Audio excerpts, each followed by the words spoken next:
होली भारत के सबसे पुराने पर्वों में से है। यह कितना पुराना है इसके विषय में ठीक जानकारी नहीं है, लेकिन इसके विषय में इतिहास, पुराण व साहित्य में अनेक कथाएं मिलती है। इस कथाओं पर आधारित साहित्य में अनेक दृष्टिकोणों से बहुत कुछ कहने के प्रयत्न किए गए हैं, लेकिन हर कथा में एक समानता है कि असत्य पर सत्य की विजय और दुराचार पर सदाचार की विजय और विजय के उत्सव मनाने की बात कही गई है। इसी संदर्भ में आज हम आपको सुनाएंगे होली की 5 कथाएं, जिससे हमें पता चलेगा कि होली क्यों मनाई जाती है। पहली कथा, राधा और कृष्ण की कथा। होली का त्योहार राधा और कृष्ण की पावन प्रेम कहानी से भी जुड़ा हुआ है। वसंत के सुंदर मौसम में एक दूसरे पर रंग डालना उनकी लीला का एक अंग माना गया है। मथुरा और वृंदावन की होली राधा और कृष्ण के इसी रंग में डूबी हुई होती है।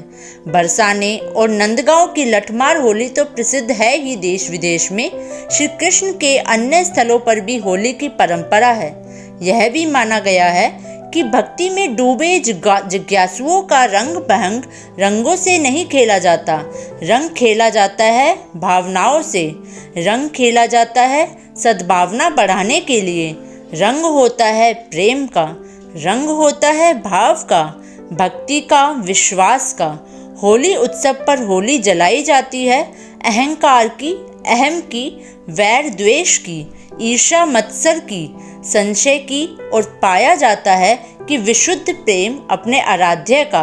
पाई जाती है अपने कृपा अपने ठाकुर की। शिव, पार्वती और कामदेव की कथा।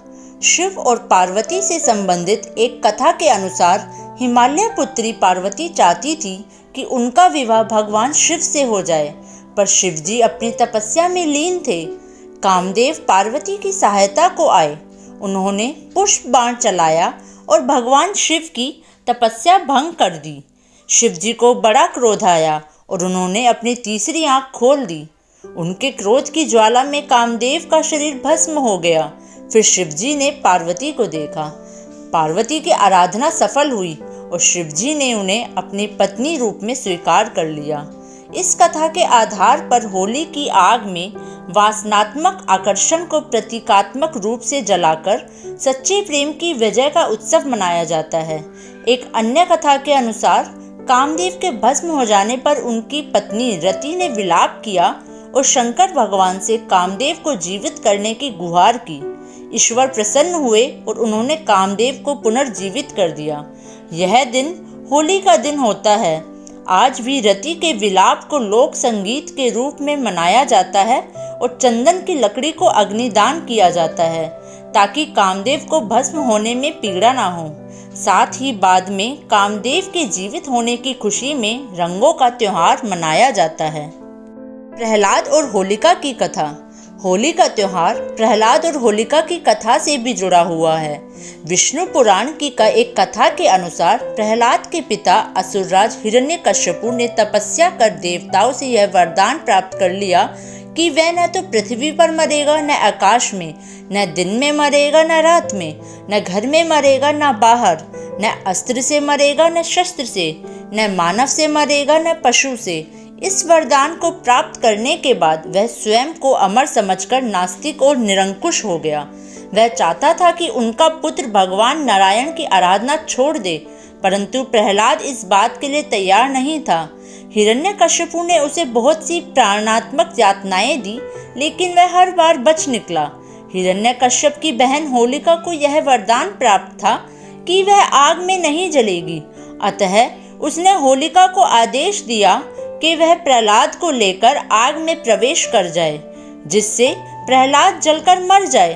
परंतु होलिका का यह वरदान उस समय समाप्त हो गया जब उसने भगवान भक्त प्रहलाद का वध करने का प्रयत्न किया। होलिका अग्नि में जल गई, परंतु नारायण की कृपा से प्रहलाद का बाल भी बांका नहीं हुआ।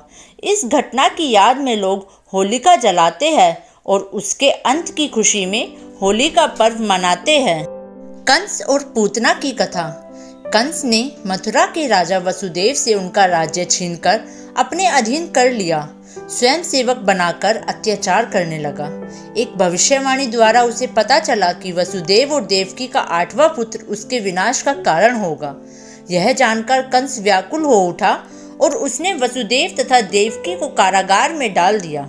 कारागार में जन्म लेने वाले देवकी के 7 पुत्रों को कंस ने मौत के घाट उतार दिया। 8वें पुत्र के रूप में कृष्ण का जन्म हुआ और उनके प्रताप से कारागार के द्वार खुल गए। वसुदेव रातों रात कृष्ण को गोकुल में नंद और यशोदा के घर पर रखकर उनकी नवजात कन्या को अपने साथ ले आए। कंस ने जब इस कन्या को मारना चाहा तो वह अदृश्य हो गई और आकाशवाणी हुई कि कंस को मारने वाले तो गोकुल में जन्म ले चुका है। कंस यह सुनकर डर गया और उस दिन गोकुल में जन्म लेने वाले हर शिशु की हत्या कर देने की योजना बनाई। इसके लिए उसने अपने अधीन काम करने वाली पूतना नामक राक्षसी का सहारा लिया। वह सुंदर रूप बना सकती थी और महिलाओं में आसानी से घुल मिल जाती थी। उसका कार्य स्तनपान के बहाने शिशुओं को विषपान कराना था।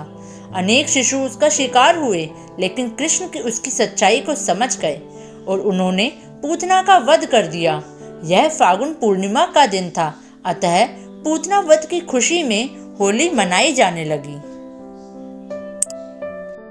राक्षसी डूंडी की कथा।